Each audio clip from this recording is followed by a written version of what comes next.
formal terms, all the free occurrences of name in body are references to the same bound variable name introduced by the original function. Name is in scope in body wherever it may occur free. That is, except where another function introduces it in a new scope. For example, in the body of lambda f dot f, lambda f dot f, which is lambda f dot f. Well, f is now here free, even though the name is the same. The first f is free, right? So it corresponds to the original bound, which is here, variable f, but subsequent f's are bound and so are distinct from the original bound variable. The outer f is in scope, except in the scope of the inner f. So we have two scopes here, right? The f, the outside f, and the inside f. In the body of in the body of lambda g, lambda h, g, lambda h, lambda g, g. Yeah, these are all different scopes, which is g. Welcome to. Did they stop the stream again? Sometimes it stops. 3 viewers, but offline. Oh, it's offline.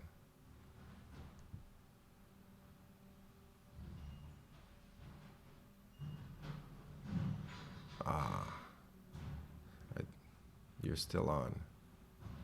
But the stream is offline. What do you mean? Or that's just the stream? Hi, Depster. Now it's live. Okay. Yeah.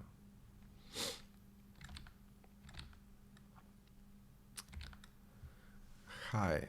So the first F is free corresponds. Yeah, now he's explaining a lot, and this might look too complicated, but it kind of makes sense. It just looks actually horrible with this g's lambda h. This is better for computer than us, lambda g, because there is no structure here. He's just showing scope, different scopes in one line. I wonder if ChatGPT, could you show, yeah, this would be interesting. Maybe ChatGPT can show scopes.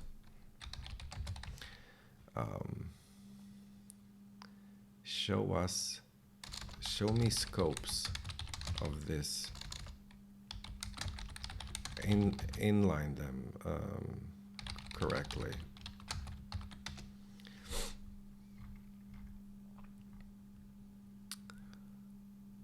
Okay. Innermost. No. Stop. Inline them in one block. Here's the fully. Yeah. Check this out, right? Lambda g outer, lambda h1, g outer, lambda h2, g inner, h inner, g outer. So the g outer is the variable bound by the outermost lambda g. All instances of g outside.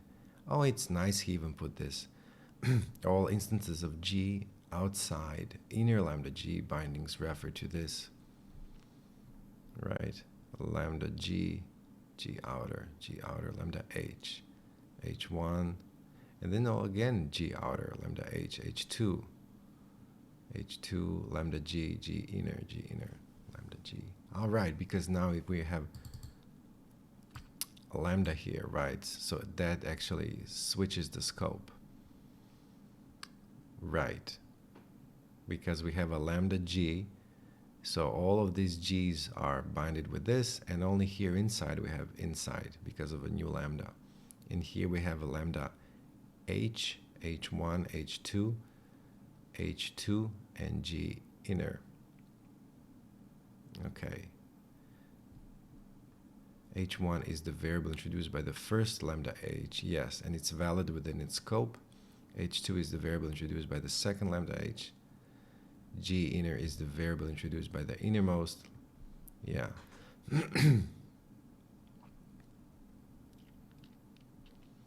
It would be so nice if we could make like a 3D kind of a thing, you know, then you can see them. All right.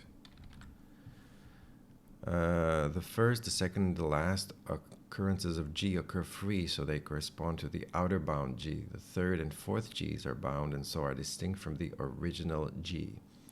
The outer G is in scope in the body except in the scope of the inner G. Let us tighten up our definitions. Oh, let us tighten up. A variable is bound. Yeah, he sometimes says this. It's kind of a nice, like, you introduce something and then let's, you know, tighten it up.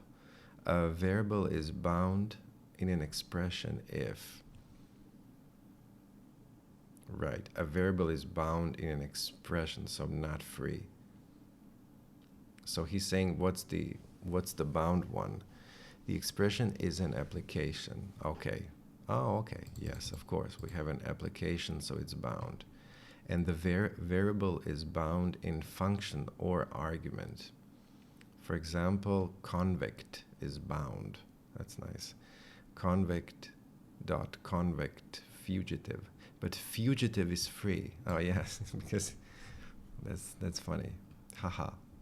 Convict dot convict. So convict is bound in the head, and it's you know, they caught him. And fugitive is not bound in the head, and he ran away. This is a nice example. And in, let's say this prison, lambda prison dot prison, lambda convict dot convict. Right, we have two functions here. The expression is a function lambda name dot body. We have two lambdas, but this is the same scope. Also, this is the same scope. And either the variable's name is name or it is bound in body. They're both bound.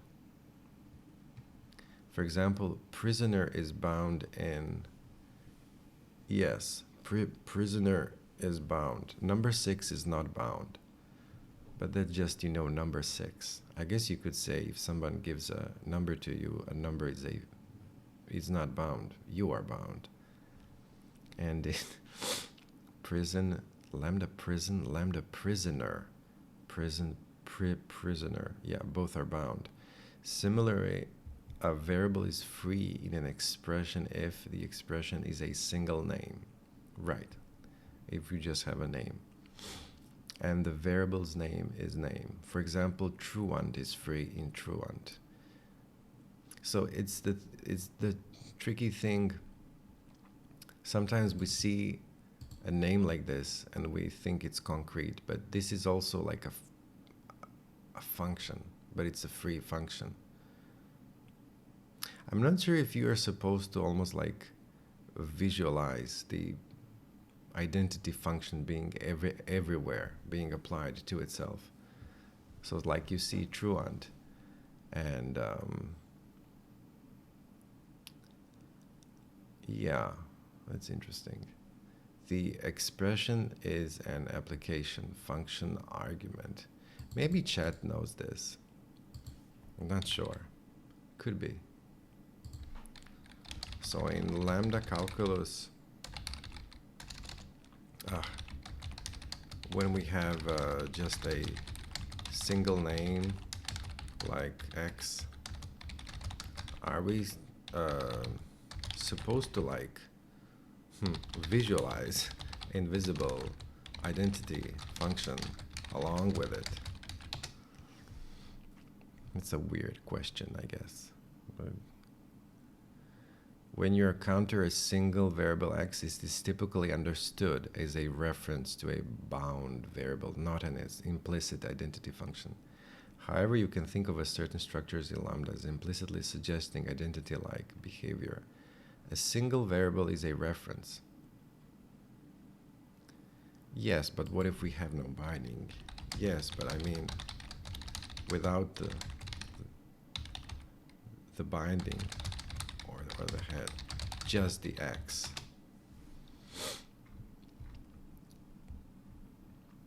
I see what you mean. It's nice what I see what you mean. Oh, I see what you mean. Yeah. When you have just, it's a nice way. Yeah, I see what you mean. When you have just x on its own in lambda calculus, it represents a free variable, right? Not an implicit identity function.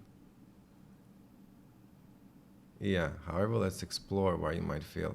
What is x without a binder?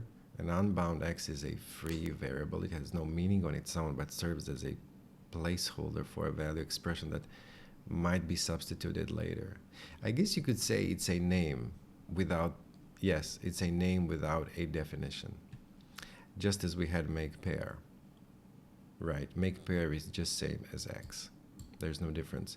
It's almost like we don't have the definition yet.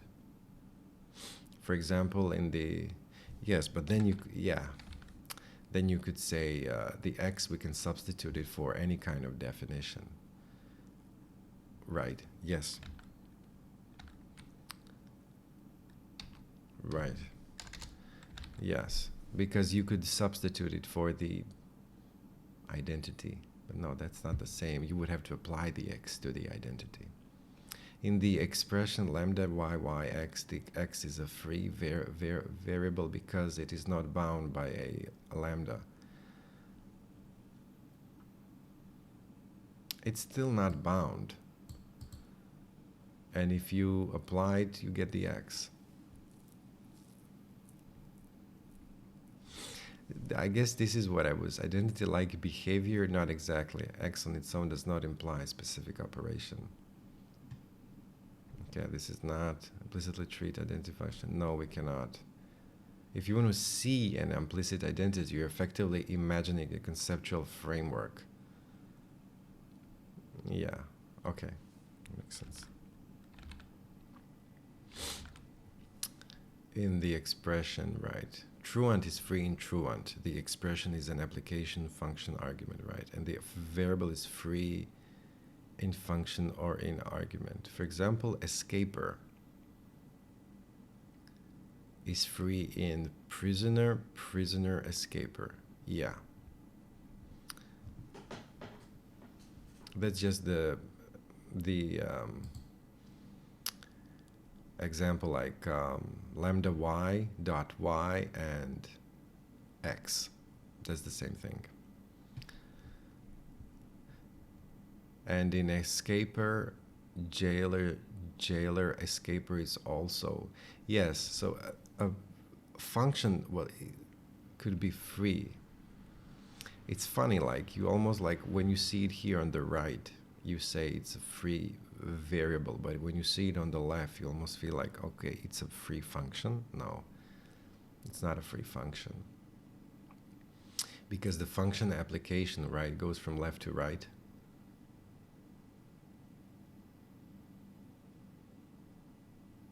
The expression is a function, lambda name body, and the variable's name is not name, and the variable is free in body. For example, fugitive is free in prison, prison, fugitive. Right, that's all clear. And in short, lambda sharp, lambda shock, fugitive, it's still free. Right, you can put as many heads as you want with different names. It still doesn't change that he ran away, or she. Note that a variable may be bound and free in different places in the same expression. In different places, right? Now, we can now define beta reduction. It's funny he just says now this word. 34 pages, which seems way longer than it is. I mean, we've done so much. From the identity, from the apply, self-apply, the function that takes the first, the function that takes the second, the function that makes a pair, then the free and the bound. And now he mentions beta reduction. So usually when you learn lambda calculus, this is mentioned like in the third sentence, you know. You have the terms, the abstractions, and blah, blah. You have beta reduction, alpha. It's way too short. I mean, and even if you go on YouTube videos, they're really short videos. The videos are like short. And they introduce all of these things very quickly.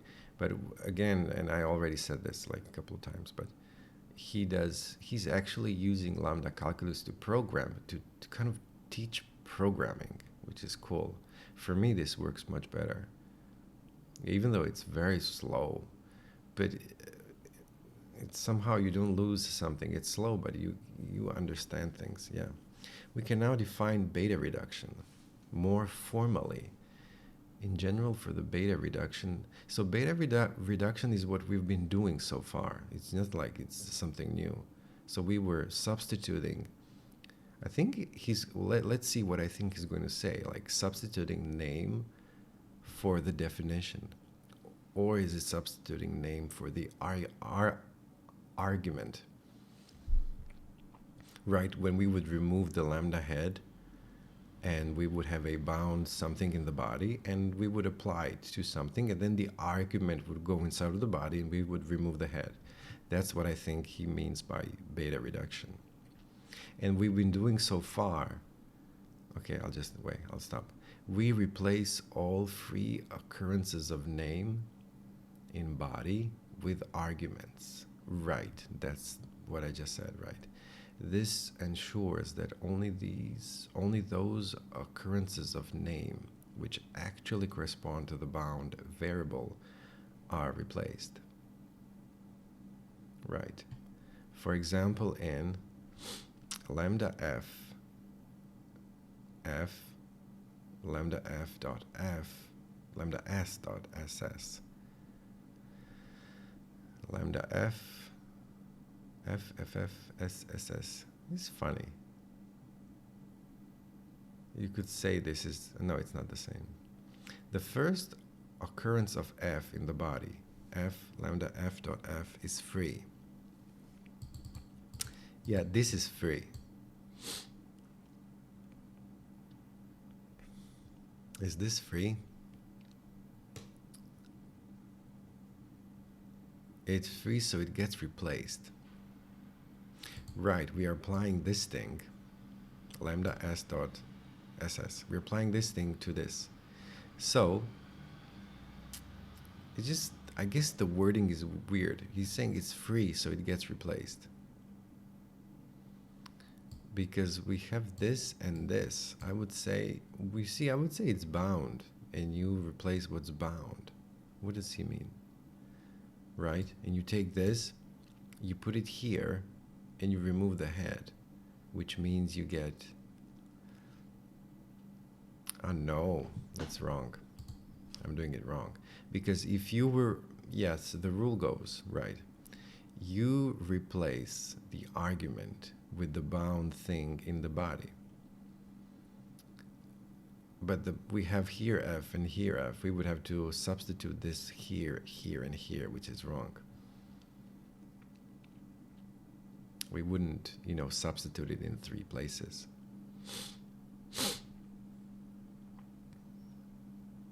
Right? Wait a second, right, it's almost like you have, okay, lambda f, ff, right? Like this, and lambda s, ss.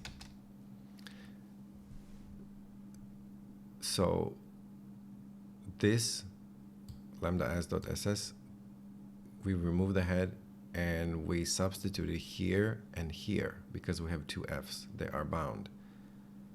And then we get just this, lambda s, and lambda s. That's what we get, right? But he's saying something different. In lambda f, wait a second. The first occurrence of f in the body is this.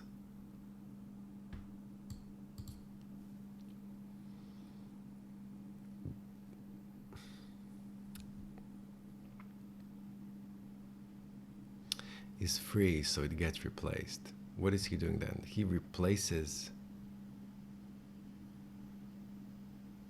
Oh yeah, he just replaces the f.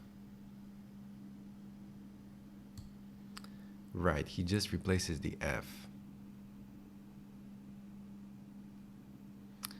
And he leaves this lambda f dot f. He doesn't replace, oh, yeah, because that's a scope more inside. It's one level inside, so he doesn't substitute. These are two levels, I guess you could say. F, which is bound with this lambda, and lambda f dot f, which is an inside scope. So that's it. These are two scopes. And he substituted. This is going inside f. So it's free. It gets, why is saying it's free? Lambda s dot ss, lambda f dot f, lambda f dot f. Then he substitutes this with two. Oh yeah, then we have two of these guys here. Lambda f dot f, lambda f dot f, right. And we get lambda f dot f. How is this the first occurrence of, how is the first occurrence of f free? Wait a second, let's check ChatGPT. ChatGPT is not bad with Lambda Calculus. How is f free? Because when I look at it, I see two scopes. The first scope has a bound head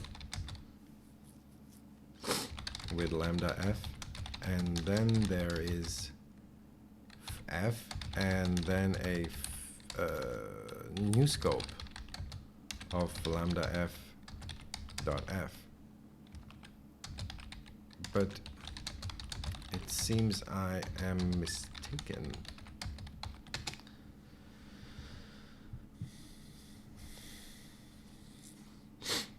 You're absolutely correct to raise this question about scoping and the status of f. Let's carefully break down. Lambda f dot f, lambda f dot f. Okay. Parse and identify scopes. The outermost scope is defined by lambda f. Right. This binds the first f. He's saying that it binds the first f in f lambda ff. The inner lambda f inside f introduces a new scope where f is lambda f dot f. Is bound by this inner lambda. So we have outer scope, lambda f binds the f in f lambda f dot f.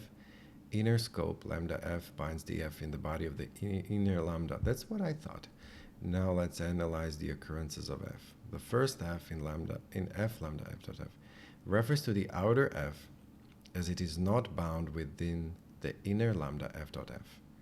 Maybe in that sense is free. Oh, this f is bound to the argument provided to the outer lambda. The f inside the body refers to the inner bound.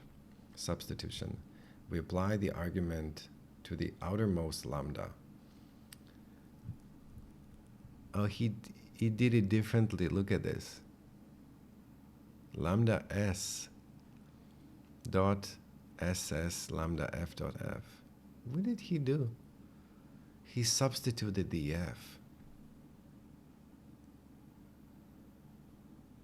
Oh, reduce further. Look at this.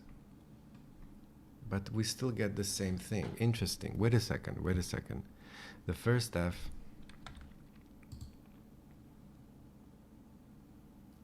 and no.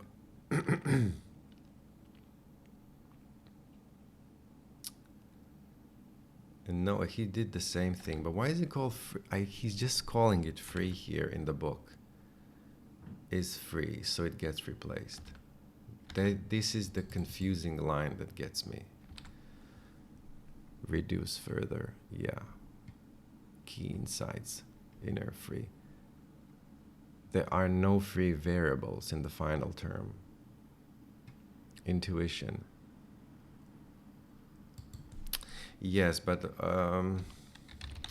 maybe Greg Michelson, like it works with ChatGPT, maybe Greg is saying that the inner f is free in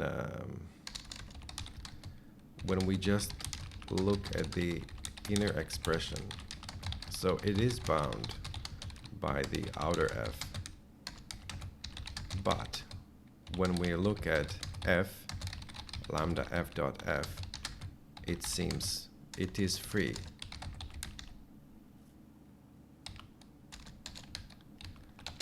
Yes, now ChatGPT will say yes, you could say that. Greg Michelson's reasoning likely comes from focusing on local contexts when analyzing expression.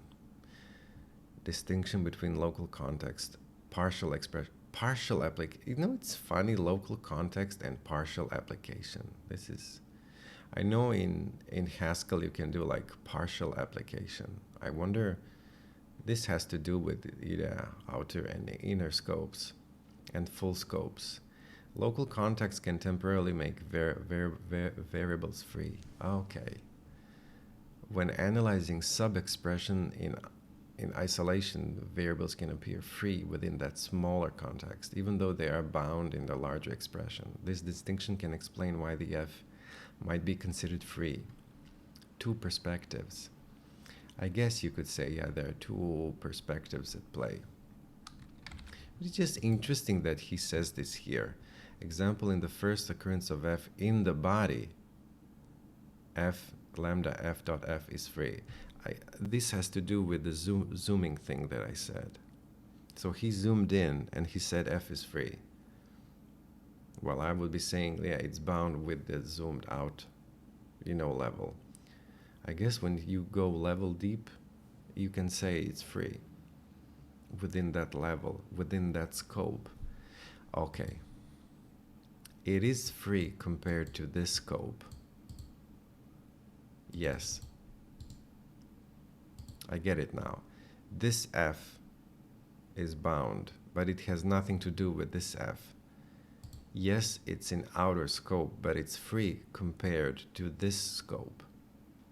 Because it's almost like, yeah, it's almost like when these, like, someone comes and someone is bound to someone outside, but these guys inside don't know it.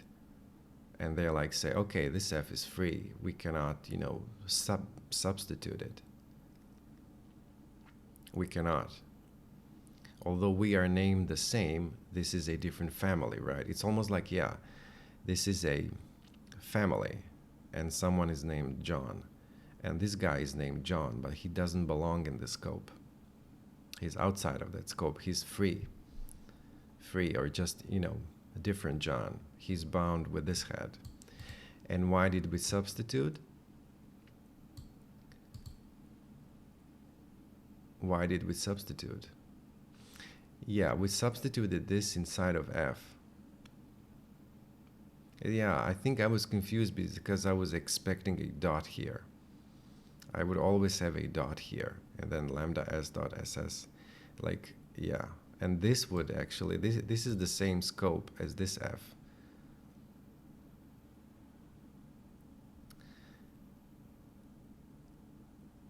Ah, this was so subtle. Gosh, what a complicated thing now. I just got it now. It looks complicated. You would expect lambda f, and then this is actually very complicated. For me now, this is very complicated. It looks kind of, because this is substituted with because it's free, it gets replaced. Can you believe that? Because it's free, it gets replaced. You might say, but this is lambda s, ss, and this is just a free variable, but it gets replaced.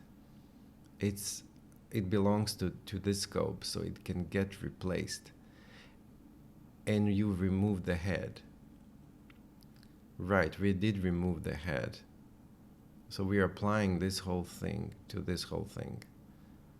Okay, I was just confused because there was a lambda inside, and there is no lambda here.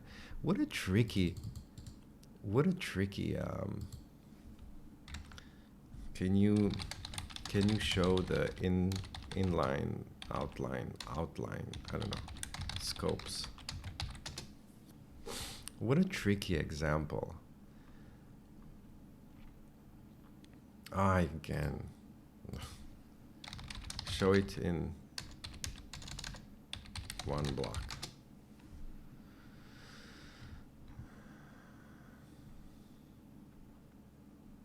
Right.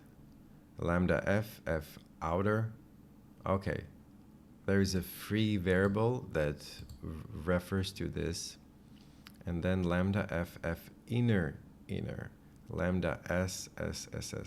So this will remove the head, right? We are applying this to this, you see? And this removes the head and goes inside instead of a free variable. That was the confusing part, that the lambda expression itself was substituting the free variable. So far, we've been used that we cannot do a thing with a free, right? Let's say we have a lambda x,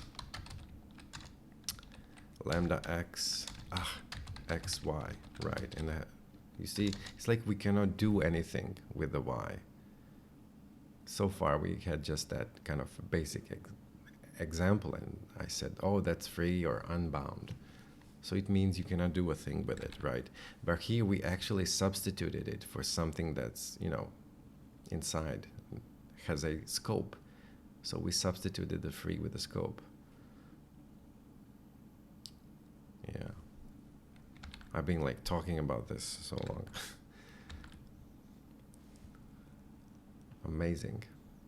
And I think it's really important to just, you know, it's really important. Like preaching. But no, it's what a subtle thing. I think this is, I mean, I do get it now, but I think these kinds of, it will be nice to show more examples of, ChatGPT is good actually for these things. I might ask him. Actually, this would be nice. I want to make a note of that. Can you make a few more examples of substituting a free variable that is within the same level scope as another argument lambda?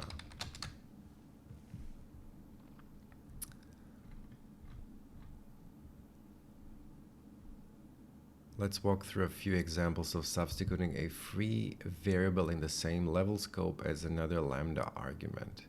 Substituting a free variable expression. Let's see just this. Lambda x dot y, lambda x dot x z. That's the example actually, what we just had. Right? Isn't this, wait, no. That's the example what we just had. But it's actually shown much simpler. This is the example, lambda x dot y, lambda x dot x z. Z goes inside of, well, that's not the same. Because you could say we had a lambda y dot y, lambda x dot x. Z goes inside instead of, yeah, it's not the same. But how will it be substituted? Y is free, z is substituted for x in the outer lambda. Substitute z for x, right? Replace x in the body with z.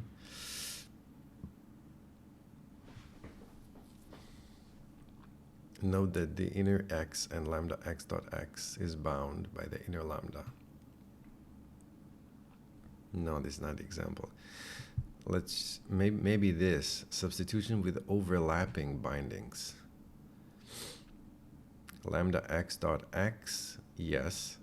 Lambda x dot y. Maybe this is more because z will substitute lambda x and go here. So we have z lambda x dot y. Yes, z lambda x dot y. And that's the result.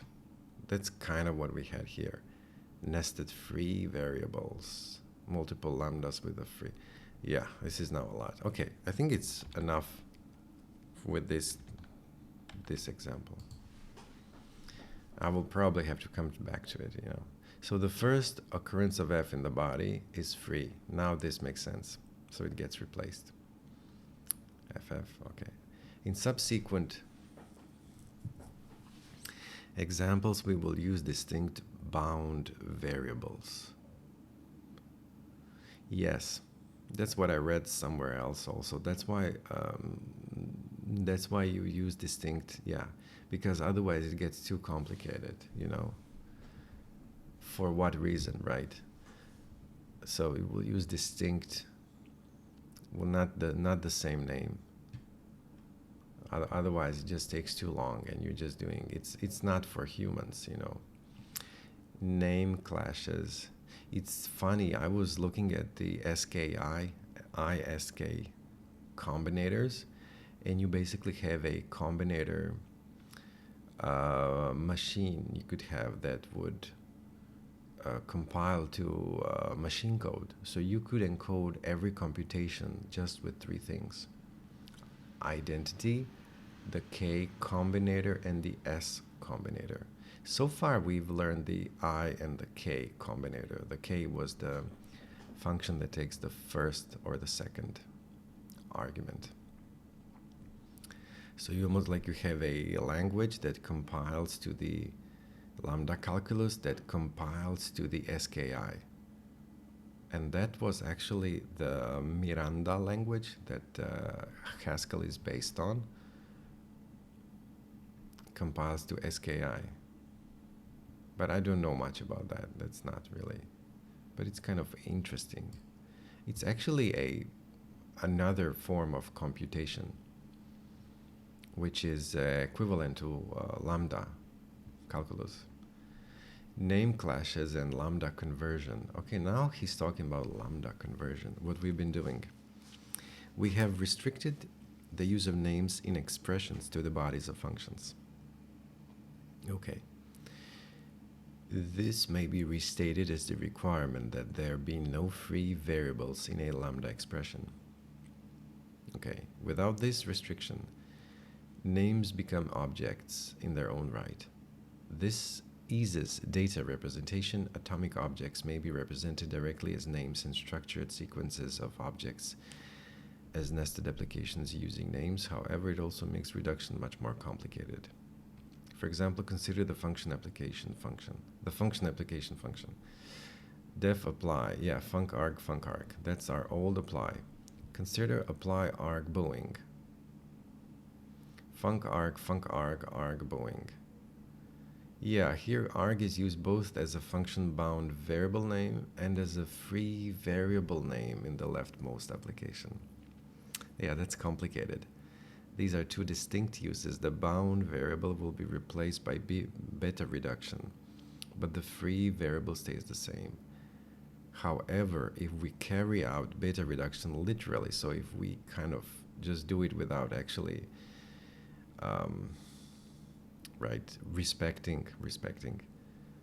seeing this, you get a different result, right?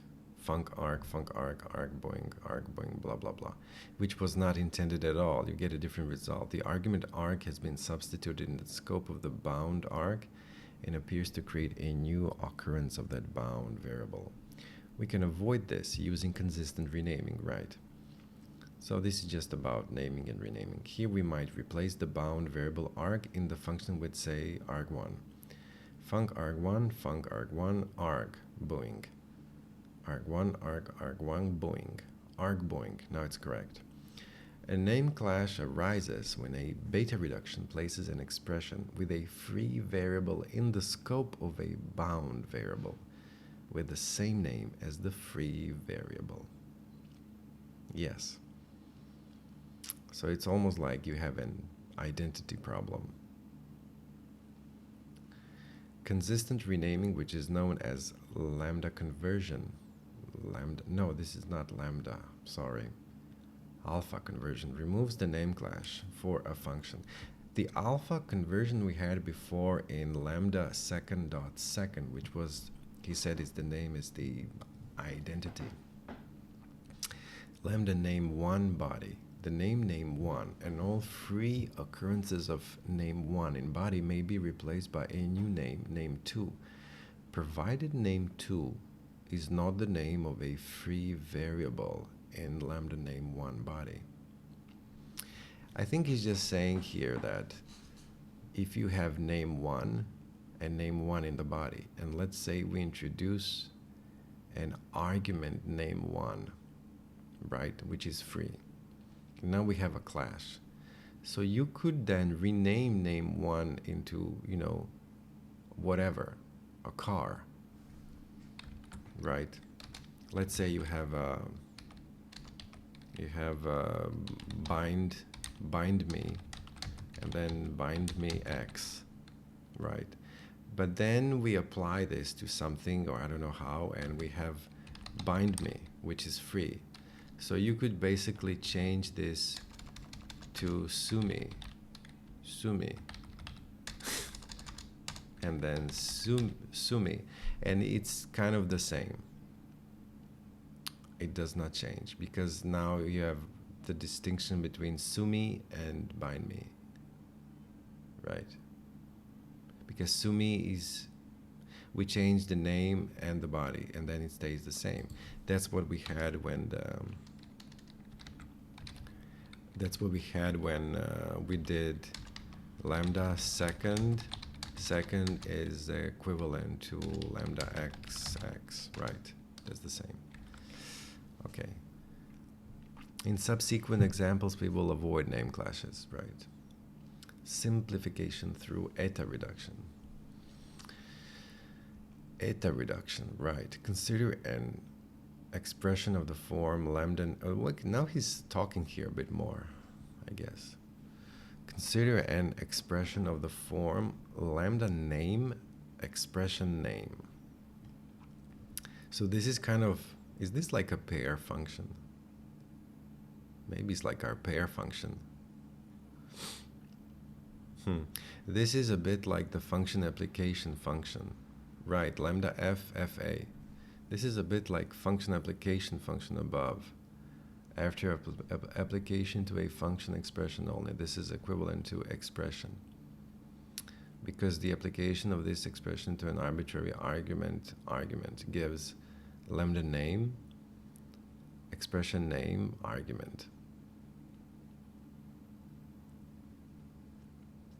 Expression argument. Because argument substitutes for the name and we get expression argument. This simplification of lambda name, expression name to expression is called eta reduction. Eta reduction. We will use it later chapters to simplify expressions. Oh, I thought this was actually beta reduction.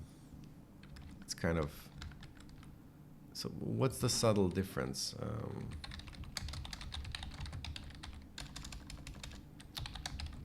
Difference between eta and beta reduction.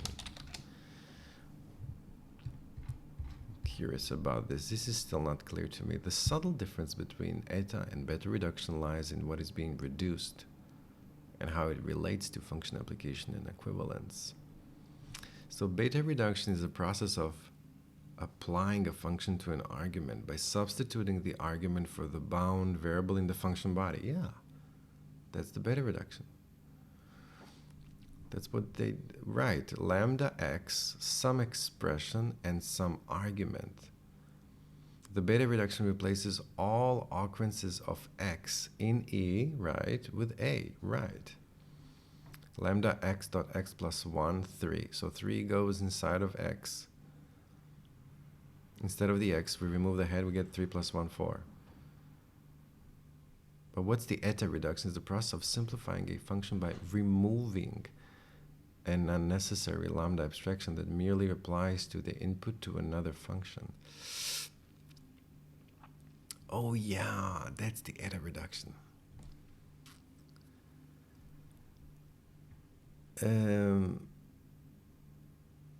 Eta reduction is just this wild step where you have lambda x dot fx. Eta reduction simplifies to f. Yeah, it's like, look at this. Lambda x dot x plus 1. It's not the same as x plus 1 second beta reduction. Eta reduction. F, G. Wait, I saw one really nice example. Eta reduction.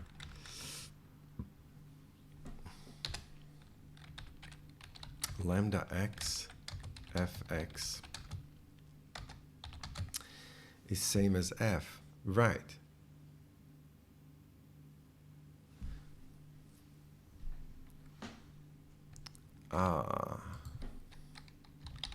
Show me how is lambda x, fx, eta reduction.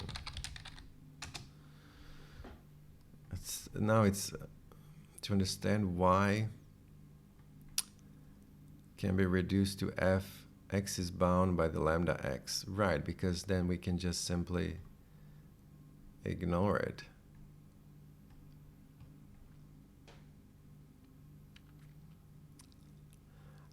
I guess whatever you apply, it gets substituted. That's why you could have just f. If we had like a 2 number here, and we substitute it, and then we have f2, it's almost like apply x.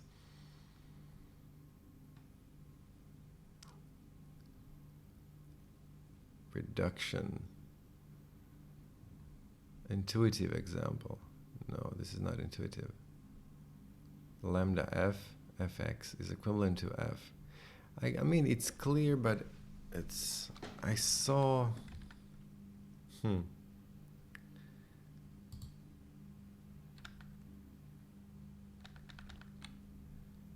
think I was... Wait. Girard, where was it? Lambda, I think in this book actually.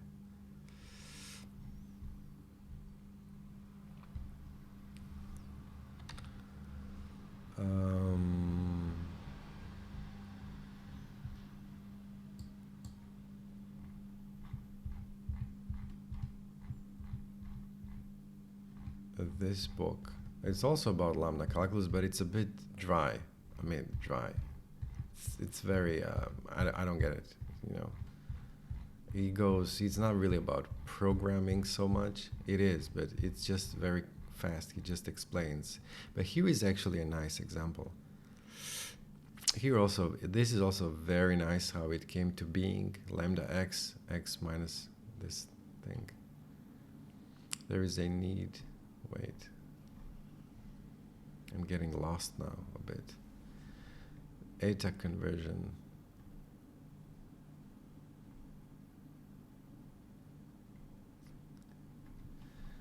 Eta conversion.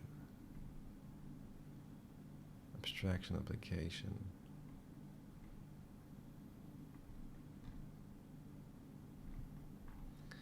Yeah, I'm not finding it now. Substitution. Definition. Induction.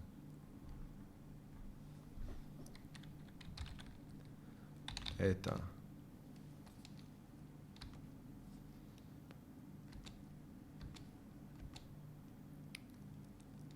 I don't know. Yeah, I guess it makes sense. Key takeaway.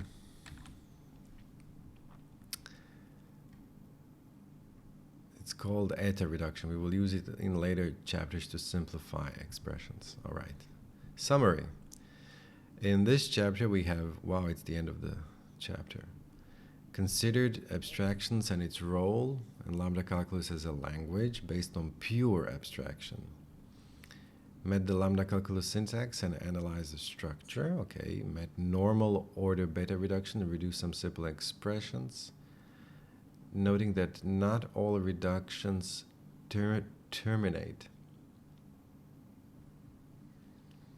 Introduce notations for defining functions and simplifying familiar reduction sequences. Seeing that functions may be constructed from other functions. Okay, made functions for constructing pairs. I have to go. My son just woke up.